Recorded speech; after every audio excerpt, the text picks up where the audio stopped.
What I offer you today is a recipe for an outstanding side dish for your Thanksgiving meal. One that I am almost positive have put together. I've never seen a recipe like this. Being a chef, looking at so many books, I came up with this idea one Thanksgiving, tired of looking at just sweet potato this, sweet potato that. So I put these three items together. Relatively simple recipe. You're looking at all the ingredients: butternut squash, acorn squash, and sweet potato. Dark brown sugar, allspice, 1 stick of butter, salt, and pepper. The first step in this preparation is to cut the butternut squash in half and the acorn squash lengthwise in half. Make sure you have a sharp knife, leaving the sweet potatoes whole.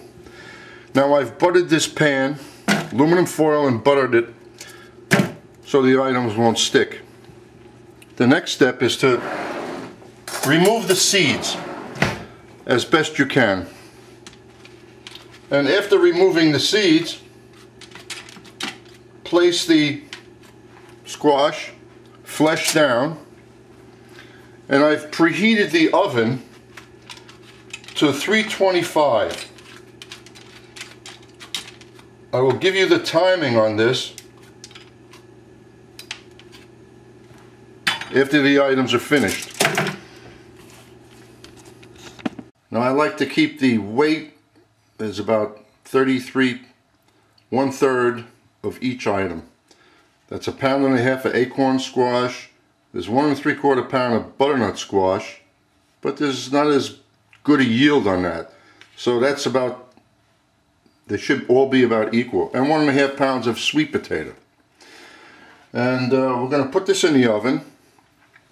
And as the items are finished, we'll take them off the pan. And I'll give you the timing on each one and how to test to make sure the item is cooked enough. Because later on, this is going to go into our Cuisinart. And if you don't have a Cuisinart, you can always do it the old-fashioned way, the way your mother made sweet potatoes. I mean, not sweet potatoes, the way she made mashed potatoes. In a bowl, handmade, or with a little blender. I'm sure you've made mashed potatoes, so it's really the same. Well, after a total of 1.5 hours, we're finally done with the baking of the squash and sweet potatoes. The acorn squash took the shortest time, which was oh, let's see what I have here. 1/2 hour for the acorn squash, 45 minutes for the butternut, and 1 hour and 15 minutes for the sweet potato. Since these items that you see before you now were taken out earlier, the acorn squash is warm, and so is the butternut squash, and this is the best time that we should take the meat out. Well, it's still warm, it's easy. See how simple that is? It comes out very easily, and we put it right into the Cuisinart.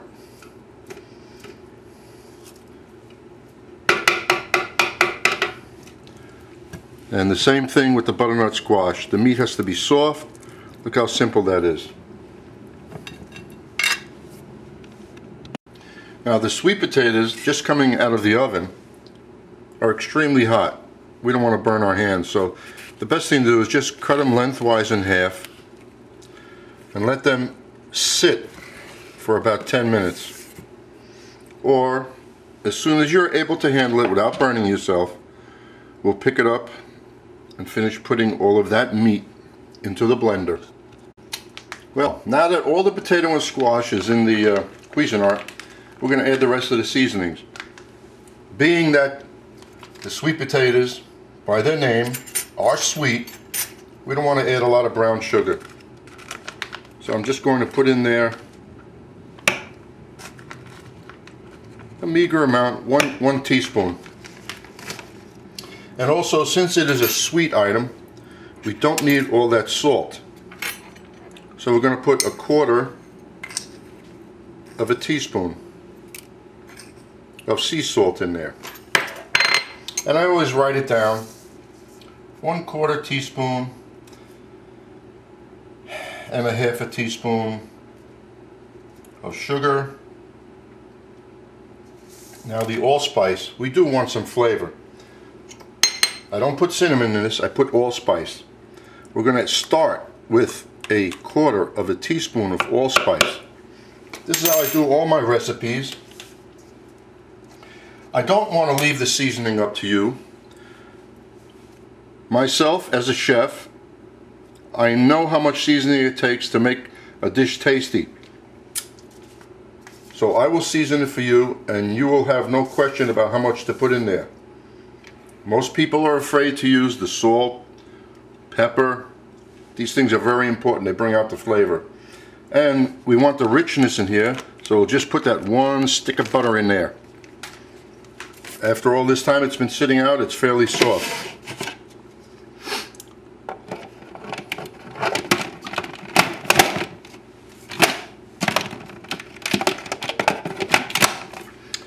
Now pulse it.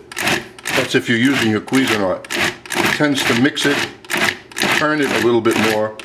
And once it gets going, then you just let it run.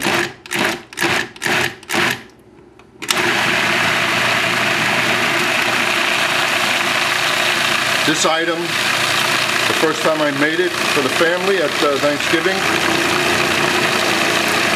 all I heard from them was, wow. Now I'm stuck making it every Thanksgiving, whether I attend the meal or not.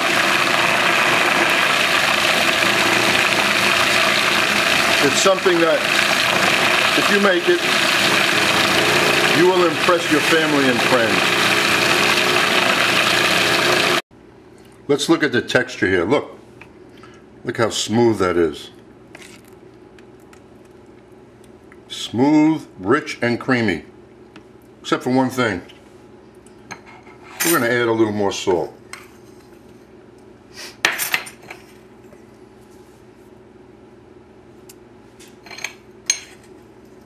That's 1/2 teaspoon more of salt. It's sweet enough. Pepper's not that important because it's a sweet item. One more turn of this and we're done.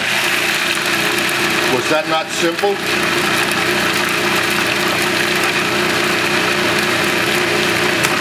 What takes the longest time is the cooking of the squash and the sweet potatoes. I present this to you. I am Chef Robert Corey, and I'm sure if you make this recipe, your family and friends, they'll never forget you. It is simply delicious. And have a nice day. Oh, yes, one very important factor I neglected to say. This will give you the yield on this.